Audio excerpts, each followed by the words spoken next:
Buen día, nosotros vamos a presentar el PIA de Fisicoquímica sobre el propileno. El PIA consta principalmente sobre el estudio termodinámico para la optimización del proceso de producción del propileno.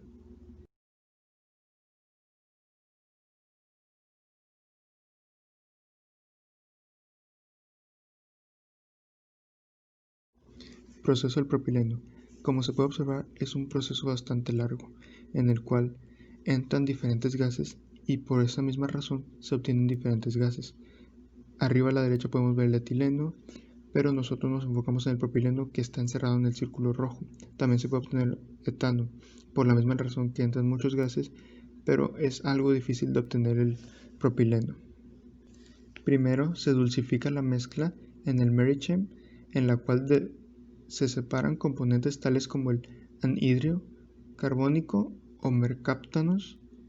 Después, separación de componentes livianos. Se separan los componentes livianos en esta columna de destilación destiladora, tales como metano, etano o nitrógeno, los cuales ya mencionamos. Después sigue la separación propilo-propano mediante splitter, lo cual es bastante difícil porque el propileno y el propano son muy similares en su peso específico, por lo tanto necesita una columna de destilación splitter muy larga, con gran cantidad de platos y con sistemas muy complejos de reflujo de condensado. Y en el último paso está la eliminación de los residuos. Para finalizar, se eliminan los últimos componentes residuales como la arsina y se obtiene el propileno listo y para llevar a la industria. Como vimos en la diapositiva anterior, el proceso es muy semejante para la obtención de propano porque los dos son gases muy similares. Para formar el propileno se ocupa el propano, se ocupa calentar para romper unos enlaces y liberar dos hidrógenos y así obtener el propileno más hidrógeno. Producción del propileno en México. Las inversiones en el sector en México fueron de $1.313 millones en el 2016, una caída de 46.1% si se compara con los montos del año anterior, de acuerdo con las cifras del ANIQ. Aquí se puede observar cómo va creciendo poco a poco el precio de la venta por tonelada año con año, y en el 2029 se estima que esté en $1.488.36. Principales usos de los derivados del propileno. Como se puede observar, el propileno es un gas que se puede utilizar en muchas partes y es muy común. Vamos a mencionar solamente los principales: polipropileno, isopropanol, cumeno, acroleína, cloruro de alilo, dodeceno, hepteno. Y también se pueden tomar los productos químicos OXO. La fabricación de los productos químicos OXO consume directamente o indirectamente cantidades considerables de propileno, y también la glicerina es una de las que más consume propileno. Sintética se fabrica a partir del propileno por medio de dos métodos principales: la fabricación de productos cosméticos como lubricante y anticongelante.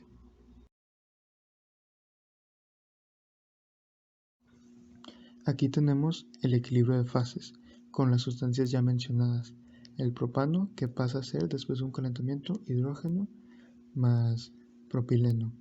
En la primera columna tenemos la entalpía H de evaporación, después la entalpía H de fusión, temperatura de ebullición, temperatura de fusión, temperatura triple punto, presión triple punto, temperatura crítica y presión crítica, los cuales respectivamente cada uno tiene sus propios valores, que nos ayudarán para hacer próximos cálculos.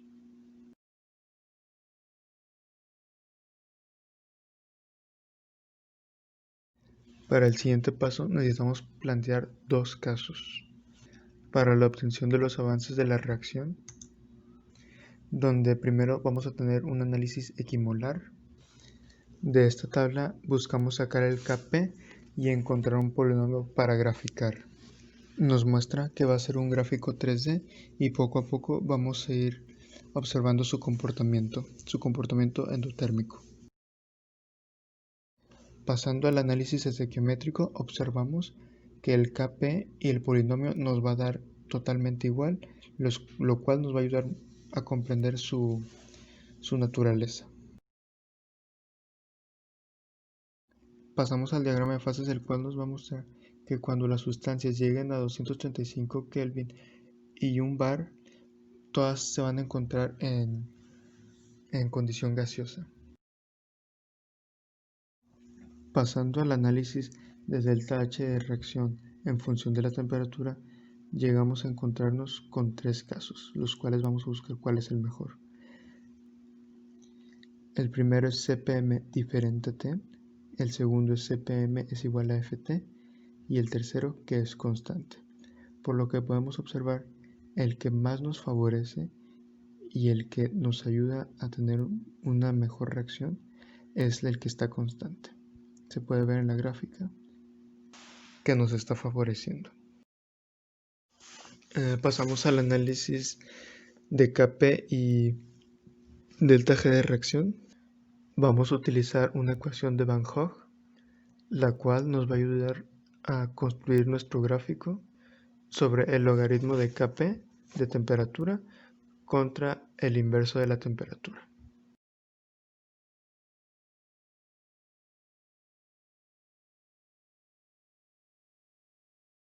En la producción de propileno en el equilibrio, observamos que a mayor temperatura y una presión de una atmósfera, logramos conseguir la mayor cantidad de moles en el equilibrio del propileno, que es la mejor opción y nos ayudará a tener un poco más de ganancias. En la producción de propileno en el equilibrio, observamos que a mayor temperatura y una presión de una atmósfera, logramos conseguir la mayor cantidad de moles en el equilibrio del propileno, que es la mejor opción y nos ayudará a tener un poco más de ganancias. En conclusión, el propileno es una sustancia muy importante en la industria, ya que llega a tener muchos usos y muy variados. Es una sustancia muy importante. Encontramos con ayuda de diagrama de fase PT, la cual muestra que todas las sustancias participantes se encontrarán en fase gas después de 235 Kelvin y una presión estándar. Asimismo, el análisis de delta H de reacción y la temperatura muestra que la reacción es endotérmica para la producción de propileno. También podemos encontrar que entre mayor temperatura va a haber mayor ganancia de moles y mayor producción de estos mismos. Estas son algunas de las referencias que utilizamos, las más importantes, y muchas gracias por su atención.